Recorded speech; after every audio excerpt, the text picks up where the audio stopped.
The Parksense rear park assist system uses sensors in the rear bumper to scan for obstacles behind you.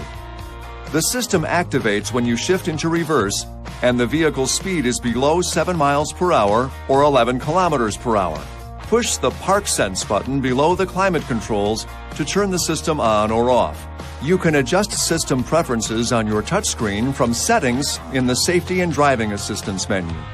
When the system detects an obstacle, you'll hear a tone, and the Park Assist warning will appear in your instrument cluster display.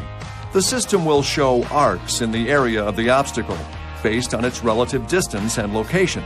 As you approach the obstacle, the arcs will move and the tone will change from slow to fast to continuous. The system may also attempt to brake.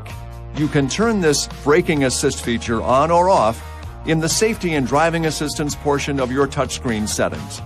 To ensure proper system function, always keep the bumpers free of dirt, snow, and other debris.